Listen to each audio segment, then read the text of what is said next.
প্রশ্ন, স্বামী মারা যাবার পরে ইদ্যত কিভাবে পালন করতে হবে? শরীয়তের দৃষ্টিতে বলতে হবে কি বলে যেতে পারবে, কি সফরে যেতে পারবে, কি বাইরে যেতে পারবে, সহি হাদিস দ্বারা জানাবে।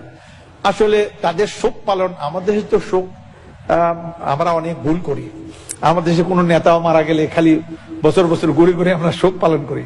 কেউ যদি মারা যায় তাহলে তার হুকুম হলো 3 দিন শোক পালন করা যাবে। কয়দিন?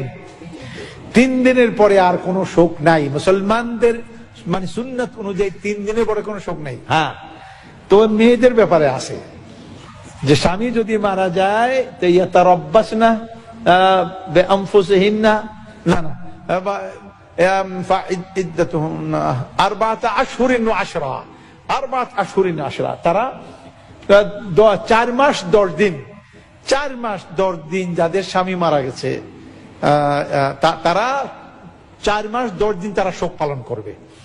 এই শোক পালন করবে স্বামীর ওই বাড়িতে, যেই বাড়িতে তিনি মারা গেছেন বা তিনি থাকতেন, ওই বাড়িতে তিনি এখানে থাকবেন।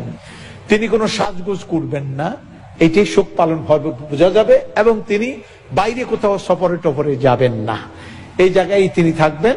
বিশেষ কোনো কারণ হলে সে শরীয়তে আবার ইল্লা মাত্তুরিত্তুম ইলাই, এটা একটা আম নীতি। যদি মজবুরির কোনো কারণ হয়ে পড়ে, সেই মজবুরির আসল হলো শরীয়তের একটা কথা আছে, আদ-দারুরাতু তুবিহুল মাহযুরাত, প্রয়োজন সমূহ অবৈধ জিনিসগুলিকে বৈধতা দিয়ে দেয়। ওয়া ইন্নামা জাযা লিদ-দারুরা হুররিমা বাদা জাওয়ালিহা, প্রয়োজনের কারণে জিনিসটি বৈধ হয়, প্রয়োজনটা ফুরিয়ে গেলে আবার ওই জিনিসটি অবৈধ হয়ে যায়। তাহলে এখানে দরুরত হতে হবে। দরুরত হলো প্রয়োজনের ওই মাত্রাকে বোঝায়। আর দরুরত তুকাদ্দার বিকাদারিহা, ফুকাহারা ঠিক করেছেন, আর দরুরত তুকাদ্দার বিকাদারিহা, জরুরতটাকে তাকে পরিমাপ করা হবে বেকাদারিহা, তার পরিমাণ দিয়ে, যে জরুরত কতখানি হয়েছে। যেমন মনে করুন হারাম খাওয়া যাবে না, তবে একটা লোক এখন না খেলে মারাই যাবে, আর তার সামনে শূকরের গোশত আছে অথবা মরা গরুর গোশত আছে, এর হারাম কোন জিনিস, এটা খেলে সে বেঁচে যাবে। এখন না খেলে মারা যাবে, প্রয়োজনটা এই পর্যায়ে। একটা হলো হাজিয়াত, একটা হলো জরুরিয়াত, একটা হলো সাধারণ সিম্পল প্রয়োজন, যেমন ক্ষুধা লাগছে, খানা লাগছে, সিম্পল প্রয়োজন।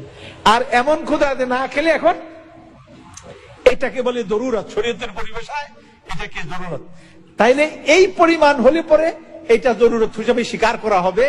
এখন এই পরিমাণ খাওয়া যাবে, যেই পরিমাণ খেলে এখন বেঁচে যাবে, পেট ভরে খাওয়া যাবে না, পকেটে নেওয়া যাবে না, ফ্রিজে রাখা যাবে না, পরে রক্ত খাওয়ার জন্য না, ওই পরিমাণ শুধু খেয়ে বেঁচে যাবে। তাহলে আপনি বুঝতে পারছেন যে ফুকাহারা জরুরত, ঠিক এইরকম কোন জরুরত যদি সামনে আসে, তাহলে আদ-দারুরাতু তুবিহুল মাহযুরাত অথবা ইল্লা মাত্তুরিত্তুম ইলাই, এরকম বাধ্যবাধকতা হলে পরে তিনি তার স্থান ত্যাগ করতে পারবেন, সফরও করতে পারবেন। সেটা আলেমরা ঠিক করে দিবেন তার এই প্রয়োজনটা হয়েছে, ঠিক হয়েছে কিনা।